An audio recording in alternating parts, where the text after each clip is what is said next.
تیری بیٹی تیرے لیے جہنم سے ڈھال ہے اور جنت کے اندر داخلے کا سبب ہے۔ ظالم انسان جو تو بیٹی کی پیدائش پہ منہ بناتا ہے، خفا ہوتا ہے، تو یہ سوچ کہ اگر بیٹی نہ ہوتی تو تیرا وجود دنیا کے اندر کیسے ہوتا۔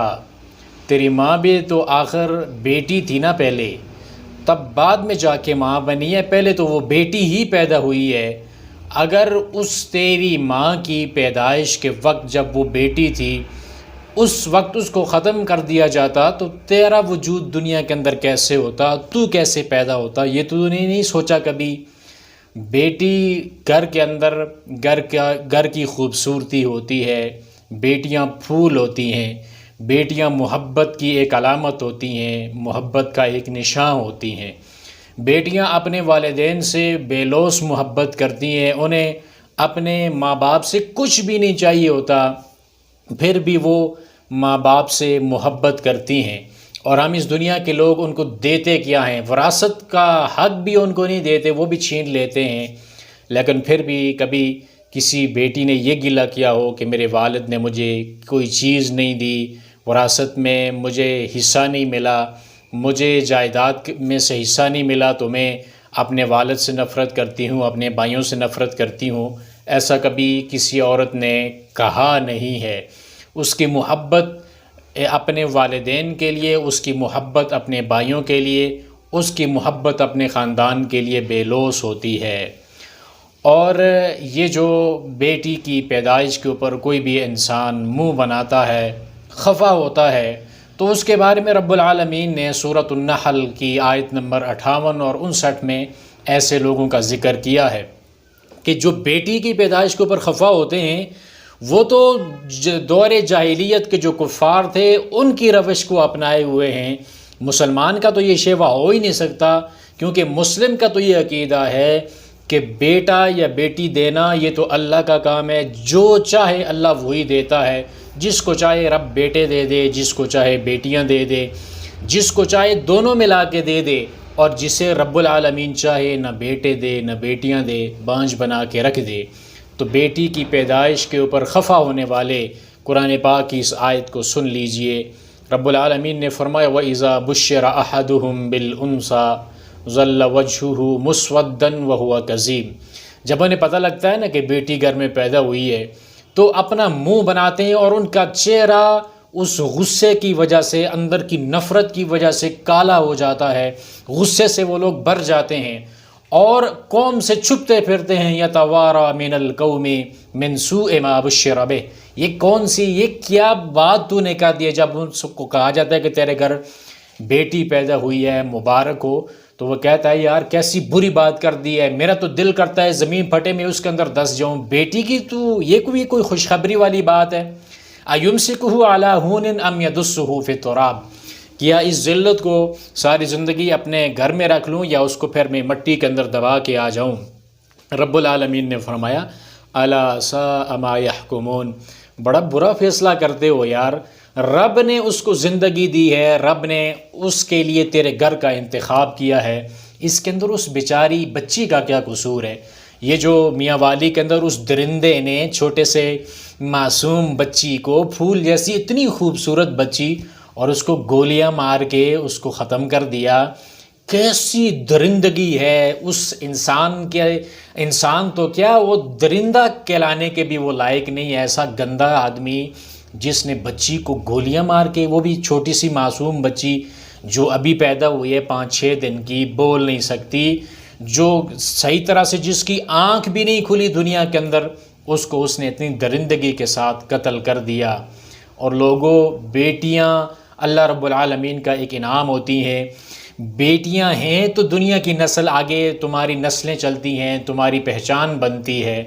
بیٹیوں ہی سے تو آپ کی نسل چل کے آگے جاتی ہے۔ اگر بیٹیاں درمیان میں ہی نہ ہوں تو نسل انسانی کیسے چلے؟ انسان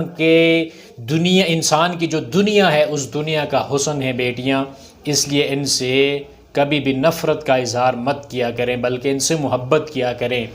اللہ کے رسول جناب محمد الرسول اللہ صلی اللہ علیہ وسلم نے ارشاد فرمایا کہ جس بھی انسان کی 3 بیٹیاں ہوں اور وہ ان کی پرورش بڑے اچھے طریقے کے ساتھ کرے، ان کو سلیقے بھی سکھائے، ان کے آداب بھی سکھلائے، ان کو کھانا پینا بھی دے، ان کو کپڑے بھی پہنائے، اس بیٹی کی پیدائش کے اوپر وہ صبر بھی کرے، تو رب العالمین کے پاک پیغمبر علیہ الصلاۃ والسلام نے ارشاد فرمایا کہ یہ 3 بیٹیاں کل قیامت والے دن اس انسان کے لیے جہنم سے حجاب بن جائیں گی، جہنم کے آگے کھڑی ہو جائیں گی، اگر گناہ گار ہے تو اس کو جہنم کے اندر جانے ہی نہیں دیں گی، یہ بیٹیاں ہیں۔ اور پھر اللہ کے رسول صلی اللہ علیہ وسلم کی ایک اور حدیث مسند احمد کے اندر موجود ہے، آپ علیہ الصلاۃ والسلام نے فرمایا جس کی 2 بیٹیاں ہوں یا 2 بہنیں ہوں، وہ ان 2 بہنوں یا 2 بیٹیوں کی پرورش کرتا ہے اور ان کے تمام تر اخراجات کو بھی اٹھاتا ہے، ان کی تعلیم کا بندوبست بھی کرتا ہے، سارے جتنے بھی معاملات زندگی کے ساتھ تعلق رکھتے ہیں وہ بچیوں کے پورے کرتا ہے یا بہنوں کے پورے کرتا ہے۔ تو پیارے پیغمبر علیہ الصلاۃ والسلام نے فرمایا ساری زندگی وہ یہ کرتا رہتا ہے یہاں تک کہ وہ مر جاتا ہے، تو کل قیامت والے دن محبوب پیغمبر علیہ الصلاۃ والسلام نے فرمایا کہ یہ بندہ میرے ساتھ یوں کل قیامت والے دن میرے ساتھ ہوگا، انگلیوں سے اشارہ کر کے محبوب پیغمبر علیہ الصلاۃ والسلام نے فرمایا ہے۔ تو بہن ہے تیرے گھر میں یا بیٹی ہے تیرے گھر میں، وہ تیرے لیے رحمت ہے، وہ تیرے لیے جہنم سے ایک حجاب ہے، اللہ رب العالمین کی جنتوں کے اندر جانے کا ایک ذریعہ ہے۔ اگر بیٹی تجھے رب نے دی ہے نا تو اس کی اتنی اچھی تربیت کر، اس کو اتنا پیار دے، اس کے ایسے انداز کے ساتھ اس کو تعلیم دے کہ معاشرے کے اندر تیری بیٹی کسی کی بھی محتاج نہ رہے، بلکہ معاشرے کے اندر اس کا ایک مقام ہو، ایک عزت ہو، ایک سٹیٹس ہو، اس کے پاس دینی تعلیم ہو، اس کے پاس دنیاوی تعلیم ہو، اس کے پاس اللہ کی پہچان ہو اور دنیا کے تمام تر معاملات کو سمجھنے والی ہو۔ اتنے پیار سے اور اتنے ادب سے اپنی بیٹی کی پرورش کر کہ اس کے اندر اجر ہی اجر ہے۔ کتنے بیٹوں والے جو اپنے بیٹوں کے اوپر فخر کرتے ہیں لیکن بڑھاپے کی دہلیز پہ پہنچتے ہیں تو وہی بیٹے جوان ہو کر ان کو اپنے گھروں سے باہر نکال دیتے ہیں، اور یہ بیٹیاں جو ہوتی بھی پرائے گھر کے اندر ہیں تو یہ اپنے والدین کے ساتھ کبھی بھی بے وفائی نہیں کرتی، کچھ بھی نہ کر سکے نا تو کم از کم دل کے اندر نفرت نہیں رکھتی، اور ان کے بس کے اندر کچھ بھی نہ ہو تو کم از کم دعا تو کرتی ہی رہتی ہے نا کہ اللہ میرے والدین کی مغفرت فرما، میرے والدین کی عمر میں برکت فرما، ان کی پریشانیاں دور فرما، کم از کم اتنا تو کرتی ہیں نا۔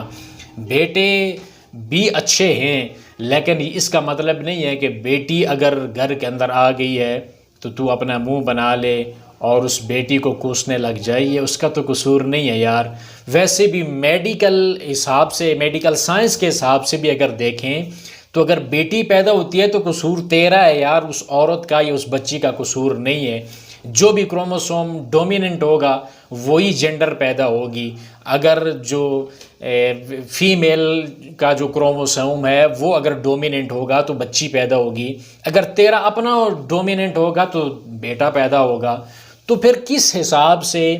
اپنے گھر والی کو گالی دے سکتا ہے کہ تو نے بچی پیدا کی ہے، یا پھر اگر بچی پیدا ہو گئی ہے تو اس کے اوپر منہ بناتا ہے یا اس کو مارنے کی کوشش کرتا ہے یا اس کو گھر سے بھگاتا ہے، یا بیوی کو یہ کہتا ہے کہ اگر تیرے یہاں بچی پیدا ہو گئی میں تجھے طلاق دے دوں گا، یہ باتیں تو کیسے کر لیتا ہے؟ او خدا کے بندے، تجھے اللہ کا خوف نہیں ہے؟ تیرے گھر کے اندر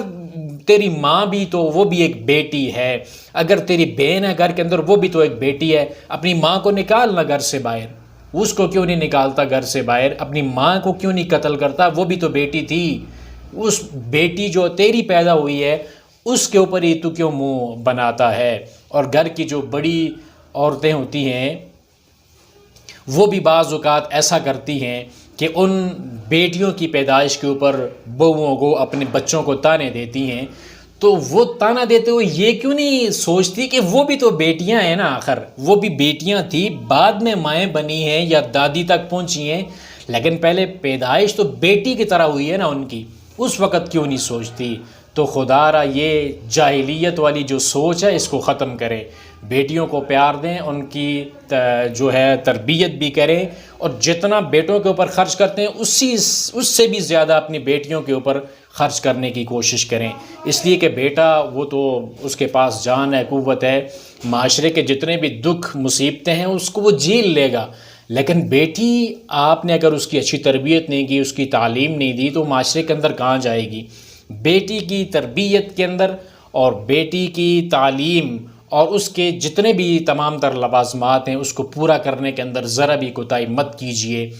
اتنا اس کو اس قابل بنا دیجئے کہ اگر کوئی بھی نہ ہو، ماں باپ اگر آپ اس کے مر جاتے ہیں، کوئی خاندان کے اندر کوئی بھی نہیں رہتا، اکیلی بھی رہ جاتی ہے، تو کم از کم اس کے پاس ہنر ہو، تعلیم ہو، کچھ ایسا ہو جس کے بل بوتے پہ وہ اپنی زندگی کو گزار سکے۔ تو اللہ رب العالمین سے دعا ہے کہ رب العالمین ہمارے اندر سے اس جاہلیت کو ختم کر دے اور اپنی بیٹیوں کے ساتھ ہمیں پیار کرنے والا بنا دے۔ جو بھی بیٹیاں ہیں جہاں پہ بھی ہیں، اللہ رب العالمین ان بچیوں کے نصیب اچھے کرے، اور ان کے جہاں پہ پیدا ہوتی ہیں یا بڑی ہو کے جمع ہو کے جہاں پہ ان کی شادیاں ہوتی ہیں، جس گھروں کے اندر جاتی ہیں، اللہ رب العالمین ان کو وہاں تک تمام تر جو معاملات ہوتے ہیں اس کے اندر سکون، خوشیاں اور خوشحالیاں عطا فرمائے۔ وآخر دعوانا ان الحمد للہ رب العالمین۔